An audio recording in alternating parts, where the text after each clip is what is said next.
It's Saturday night and we got 4 games for you to enjoy. My name is Andreas Sachenko and you're watching the KHL Update.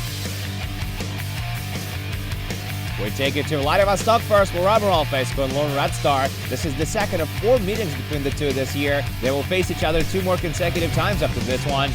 The Sailors get on the board first. Rover Anand strips Griffin Reinhardt of the puck and scores his 3rd of the season. The Versus tied up 5 minutes into the second period. Joe Bebrollet wins a faceoff in the offensive end, takes a shot on Captain Brennan. He buries the rebound. Admiral regained the lead less than a minute later. Yuri Petrov steals the puck from Trevor Murphy, throws it in the slot, it bounces in the paint, and Petrov banks it home. They counted after beater review.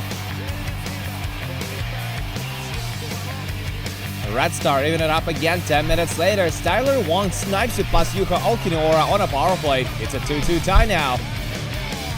But Admiral will get back in the lead just 44 seconds later. Vladimir Butuzov makes a cross-ice pass and Martin Bakker scores on his former team.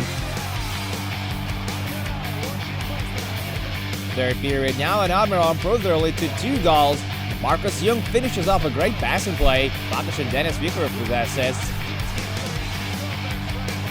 But the Dragons don't sit unsolved. With less than 5 minutes on the clock, Tyler Wong scores his 2nd of the game and 10th of the season to make it 4-3. And less than a minute later, Trevor Murphy puts the puck on net and Ethan Werrick scores on the rebound. We're all tied up at 4th. Admiral have a chance to win it with a power play goal late in overtime, but Jake Chelios puts his body on the way and the puck miraculously stays out.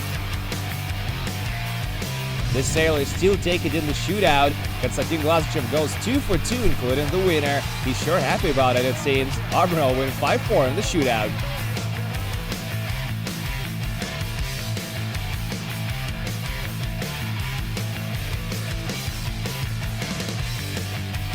We move on to Yekaterinburg, the 4th biggest city of Russia. Avtomobilists defend the ice against Dynamo Riga tonight.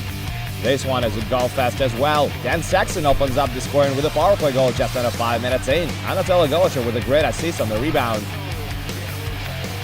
Avtomobilists make it 2-0 later in the period as Peter Holland sends a bullet past Alexander Salak from the circle. It's a shorty. Late in the second now, and home side improves the lead to 3-0. Georgi Belausov finds himself all alone in the slot, gets the puck from Slava Litovchenko and scores his 5th of the season. Third period is off the rails in this one. 5.5 minutes into it, both teams are down a man, and Ben Marshall scores his 1st career KHL goal. Less than 2 minutes later, Peter Holland scores his 2nd of the game and 9th of the season. Alexander Salak lets it in on the short side. 40 seconds later, Miklas Radlik nets one from the slot as Ben Marshall draws an assist. It's 4-2 now. 20 seconds after that, Georgi Belausov restores the 3-goal margin as he gets his 2nd of the game as well. Litovchenko gets another assist on the play. Dynamo converted a power play soon after that. Captain Lauris Darzinch goes for a cross-ice pass through the slot and it goes in off a defenseman.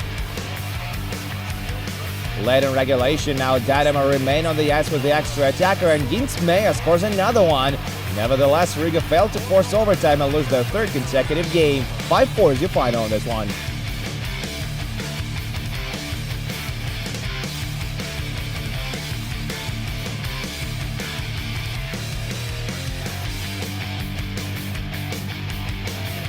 We'll move on to Sochi, where the Leopards take on the Snow Leopards. It's Sochi versus Boris.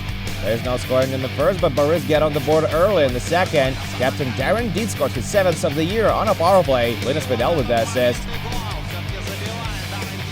They double it just over 2 minutes later. Roman Starchenko scores on the wraparound of a neat pass by Dustin Boyd. Sochi swag Dmitry Shikin for Ivan Nalimov after that and get a goal back a few minutes later. Pavel Makarenko wrists it home for his 1st of the year.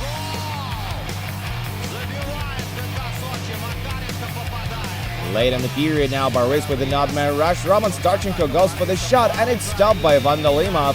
Nice save to keep Sochi in it. Some ugly stuff after that as Alexei Petrov viciously clips Arkady Shestakov in the neutral zone. And that was done for Petrov, who got 5 in a game. It broke to be crucial as Boris scored twice on this huge power play attempt. 56 seconds into the third period, Starchenko scores his 2nd of the game and 11th of the year. And just over a minute later, Jesse Blacker wires it home from the high slot of a setup by Igor Shalapov. That'll do it. Baris take it 4-1 on the road.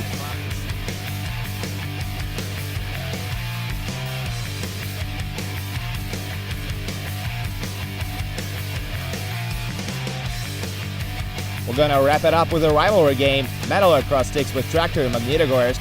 There's not a lot of scoring in this one at all. Metalurg have a good chance to get on the board midway through the first. Despite Derafeev goes short side on Ivan Fedotov, but Fedotov makes a nice shoulder save. Third period now, Andrei Nastashov sets up Maxim Matushkin in the middle of the ice. He takes his shot and Fedotov turns it aside as well. Soon after that, Vasily Koshkin leaves the ice due to, as it seems, a minor injury, and Vasily Demchenko makes his debut for Metalurg in a tie game against his former rivalry team. No pressure. Just over 8 minutes remains to be played in regulation. Vitaly Menshikov shoots from the hash marks. It goes wide of the net by Ruslan Karlin, buries the rebound. 1-0 Tractor, and that's the way it's gonna end. Ivan Fedotov stops 31 shots for his first career KHL shutout, and Tractor take it 1-0 on the road. And that's it for your KHL update, but do come back tomorrow as we're going to have 4 more games for you, including Lokomotiv against Severstal and Avangard versus Akbars. My name is Andreas Sachenko. Thank you guys so much for watching, and I'll see you again soon.